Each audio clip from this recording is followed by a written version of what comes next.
Buenos días. En un encuentro anterior quedaron pendientes algunos temas relacionados con la historia de Rómulo y Remo y de la fundación de Roma, y luego con la cuestión de las guerras civiles y demás temas que quedaron ahí en ese encuentro anterior, que me gustaría retomar ahora, intentando darles algún cierre por algún lado a tanta cosa, pero es un tema muy amplio, lógicamente. Habíamos mencionado algo sobre el 2 y el 1, ¿no? Son dos hermanos, de los cuales solo uno puede ser rey.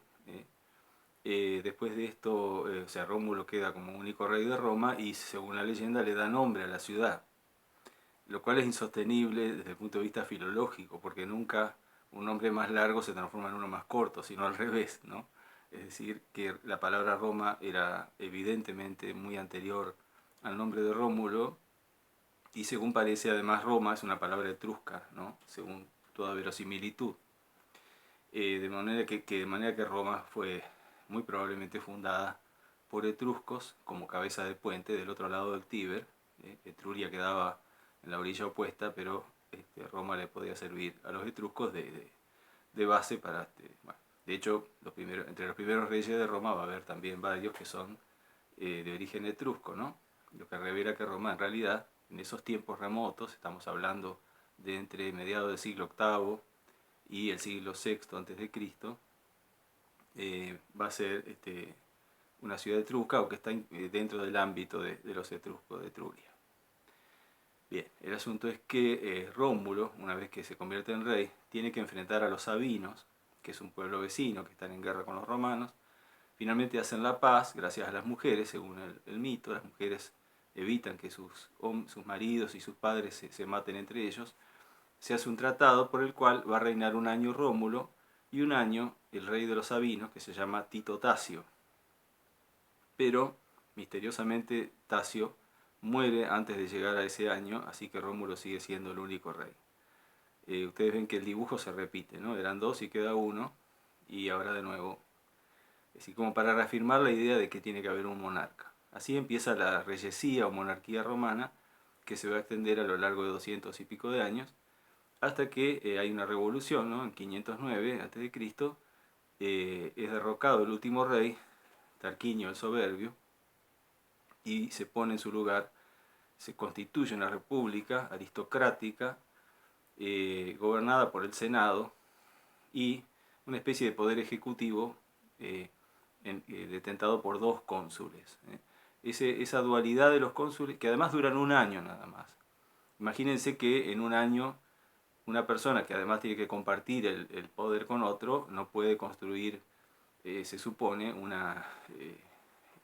nada que se pueda parecer a la suma del poder público, porque no tiene tiempo y porque tiene competencia. De manera que el poder está en realidad en esos tiempos primeros de la República, está claramente en manos del Senado, un grupo de ancianos, entre comillas, ¿no?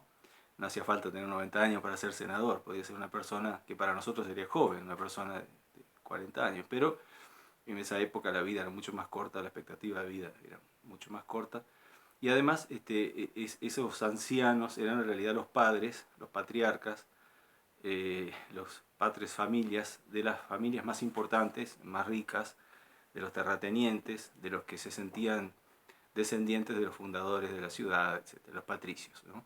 Después va a venir la lucha entre patricios y plebeyos, ¿no? Bueno, esa es otra historia muy larga. Bueno, el hecho es que durante un tiempo ese sistema de república aristocrática funciona, pero dentro de la constitución romana, que tiene esos dos cónsules como poder ejecutivo, porque además tienen mando de tropa, ¿verdad? Esos hombres dirigen los ejércitos, el ejército romano en tiempos de guerra lo dirigen los cónsules.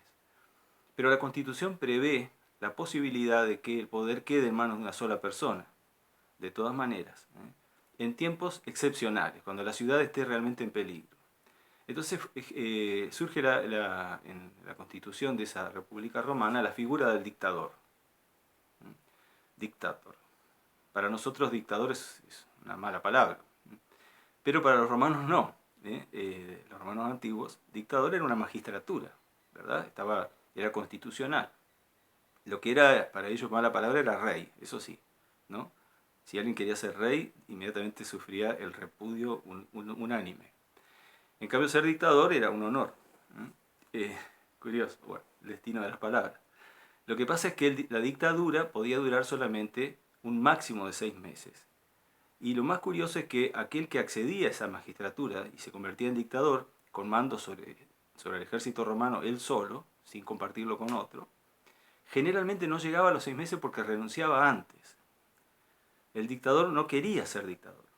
Lo era como un servicio público, pero en general, salvo algunas excepciones que hubo, y estoy hablando de los tiempos antiguos, cuando la República era una institución, digamos, muy fuerte y se podría decir joven, entre comillas. El dictador no quería llegar generalmente al término de su mandato, porque sabía que todo aquello que él hiciera, que fuera, digamos, considerado injusto o discutible, después se le iba a caer encima. Él volvería a ser un ciudadano común, bueno, como un ciudadano aristócrata y miembro del Senado, pero ya no tendría el poder de antes y que se podría juzgar duramente lo que hubiera hecho durante ese cargo. Por esa razón, era de algún modo algo que les quemaba en las manos a quien llegaba a ejercerlo y trataba de sacárselo de encima lo antes posible. Y volver al sistema más normal de los dos cónsules y todo eso. Bueno, esa es la historia un poco de cómo el 2 triunfó sobre el 1, que primero está el periodo de los reyes, ¿no es cierto? El rey es el monarca, luego cae la monarquía, se instaura la república, ahí detrás de la leyenda de la instauración de la república, donde aparece una mujer, ¿no? Lucrecia, que es la que moviliza a los hombres, esa la contaré otro día, es muy larga. Y muy interesante, ¿no? Maravillosa, pero un poco larga. Y bueno, decía, entonces cuando se instaura la república, triunfa el número 2, y tenemos los dos cónsules y tenemos el poder repartido, compartido, esa es la idea, ¿no? Por supuesto, no es una cuestión de uno o dos, sino de un poder que está repartido y que por lo tanto no puede caer en manos de una sola persona. Y bien, y esto se va a volver a transformar cuando la república entre en crisis, la tremenda crisis que sufre la República Romana en el siglo I a.C., en parte a causa del desmesurado enriquecimiento de Roma y el desmesurado crecimiento de su imperio, que pasa de ser un imperio, digamos así, más que nada italiano, a convertirse en un imperio que abarca todo el Mediterráneo, prácticamente toda la cuenca del Mediterráneo o casi toda. Entonces, este es un tema que desarrollaremos en otro momento, pero me quería quedar con esta reflexión, y es que las tensiones políticas internas de un imperio, ¿no? Como fue el romano, llegaron a ser por momentos tan violentos, tan tremendos, tan destructivos, costaron tantas vidas humanas, que uno leyendo esa historia se pregunta cómo fue posible que a pesar de todo eso, el imperio romano durara lo que duró. Es decir, no fue el imperio más grande en extensión de la historia, pero sí fue el que más duró. Duró, depende de cuánto contemos, pero si contamos desde la expansión, desde el momento en que Roma se hace dueña del Mediterráneo, allá por mediados del siglo II, hasta que cae, ¿no? A mediados del siglo V, bueno, saquen la cuenta, tenemos un imperio que dura 7 siglos, ¿no? Es muchísimo. ¿Y cómo fue posible que durara tanto, estando tan dividido internamente y de manera tan brutal? Es una incógnita que la historia nos propone y que ha tenido diversas respuestas, pero sigue estando ahí, ¿no? Como una gran pregunta. ¿Puede una casa dividida contra sí misma durar, sostenerse, aguantar el embate de los siglos? Bueno, es una pregunta para que la vayamos pensando. Muchas gracias.